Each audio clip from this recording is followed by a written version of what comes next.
এই যে এটা প্রবেশ পথ, এটা হচ্ছে গৌড় সাম্রাজ্যের যেটা মূল রাস্তা, এই মূল রাস্তা দিয়ে কিন্তু ঢুকতে হবে। এই যে এখানে রয়েছে ফতেখানের সমাধিস্থল, এটা আমি জুম করে দেখাচ্ছি, এর ভেতরে গেলে কিন্তু দেখতে পাবো আমরা।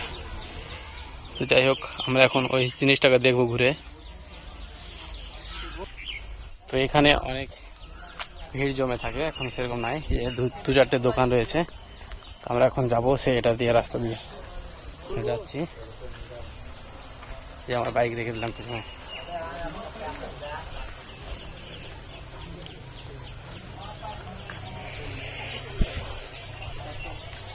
আমরা এখন ঢুকে যাবো এই রাস্তা দিয়ে। এই যে এটা হচ্ছে এর ভেতরে গুমটি দরজার ভেতরের মেন দরজাটা, এই দরজা দিয়ে আমরা কিন্তু ঢুকে গেলাম। এখানে লেখা আছে কদম রসুল আর ফতেখানি সমাধি স্থল। এখানে রয়েছে কদম রসুল মসজিদ এটা, আর এখানে তার কিছু একটা শিটুল, আর ভেতরে রয়েছে ফতেখানের সমাধি স্থল। তো আমরা যাবো এখন ভেতরের দিকে, চলে এসেছি অলরেডি, ভেতরে যাচ্ছি। এটা হচ্ছে মেন দরজা, এই দরজা।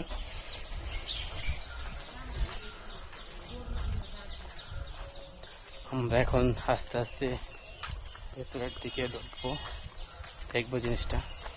এই যে সেই কদম রসুল মসজিদ, এটা আমি জিনিসটা দেখাচ্ছি। এই যে দেখুন কদম রসুল, এটা হচ্ছে কদম রসুল মসজিদ, আর এটা হচ্ছে ফতেখানের সমাধিস্থল। এটা কিন্তু পাশাপাশি রয়েছে।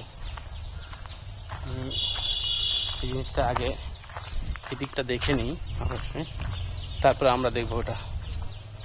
এই যে দেখুন, এখানে একটা দরজা ছিল, এই দরজাটা অলরেডি বন্ধ করে দেওয়া আছে।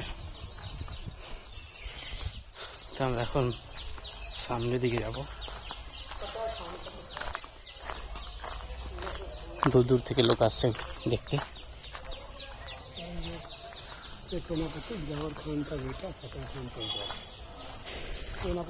এখানে রয়েছে ফতেখানের যেটা কবর, সেই কবরে আমরা এখন ভেতরে যাবো, জিনিসটা দেখে নেব। এই যে সেই রাস্তা, এই রাস্তা দিয়ে কিন্তু এই যে দেখুন সেই ফতেখানের সমাধি স্থল। তো আমি এখন পেয়েছি,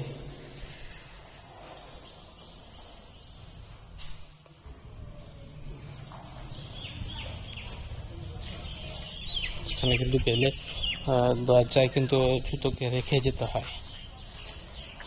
এখন আমরা যাচ্ছি সেই কদম রসুল মসজিদ। এই যে কদম রসুল মসজিদ, অনেকটা কাছ থেকে দেখছি আমরা, কিন্তু অনেকটা গাছ দিয়ে সাজানো আছে, এটা অনেকটা যাতে আকর্ষণীয় আরো বাড়ে। আমরা এখন এর ভেতরের দিকে যদি যাই, দেখুন অনেক পুরনো, কিন্তু ইটগুলি ধসে ধসে পড়ে গেছে। দেখুন এটা এই যে অনেকটা নষ্ট হয়ে গেছে, দেখুন ক্ষয়।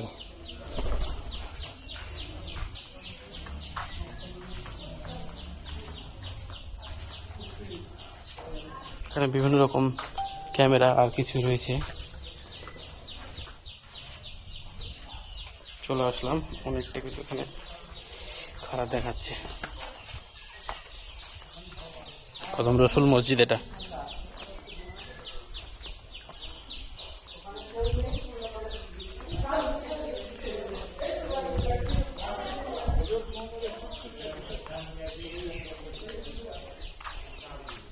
কি কি আছে এখানে? পদচিহ্ন মক্কা থেকে প্রতিষ্ঠান করেছিলেন। হ্যাঁ, নাম দেওয়া হয়েছে কদম রসুল মসজিদ। এই মসজিদের আমরা সেবায়েত, মতোয়ালি এবং খাদেম। এখানে সকাল 10টায় আসে, 4টায় চলে যেতে হয়। এখানে আমার নবীজির 5 ছাপ আছে। আচ্ছা, সাল্লাল্লাহু আলাইহি ওয়াসাল্লাম। ঠিক আছে, তা আমরা হযরত মুহাম্মদ সাল্লাল্লাহু আলাইহি ওয়াসাল্লামের পায়ের ছাপ যেটা রয়েছে আমরা এটা দেখে নেব।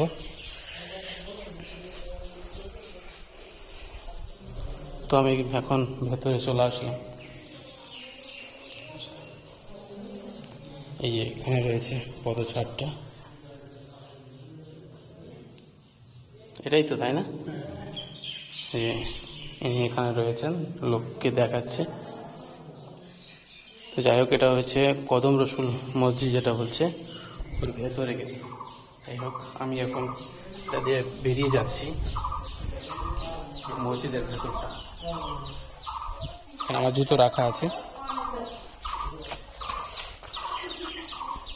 এই যে সে কিন্তু পাশাপাশি রয়েছে ফতেখানির সমাধিস্থল আর কদম রসুল। এখানে কদম রসুল মসজিদের ভেতরে যেটা রয়েছে সেটা হযরত মুহাম্মদ সাল্লাল্লাহু আলাইহি সাল্লামের পায়ের ছাপ রয়েছে। জানি না কতটা কি, কিন্তু যাই হোক ওরা যেটা বললো ওটা আমরা শুনলাম।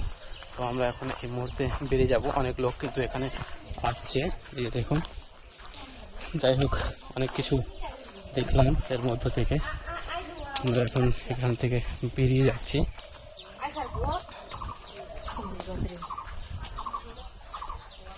তো এই যে সেই দরজা, এটা দিয়ে আমরা ঢুকেছিলাম, এটা দিয়ে কিন্তু আমরা বেরিয়ে গেলাম, কারণ একটাই দরজা, দুটো দরজা ছিল ওখানে, কিন্তু সেই দরজাটা বন্ধ করে দেওয়া হয়েছে। তো তার জন্য আমরা তাদের না করে আমরা অলরেডি সেই প্রথম যে রাস্তা, সেই রাস্তায় কিন্তু আমরা এখন চলে এসেছি।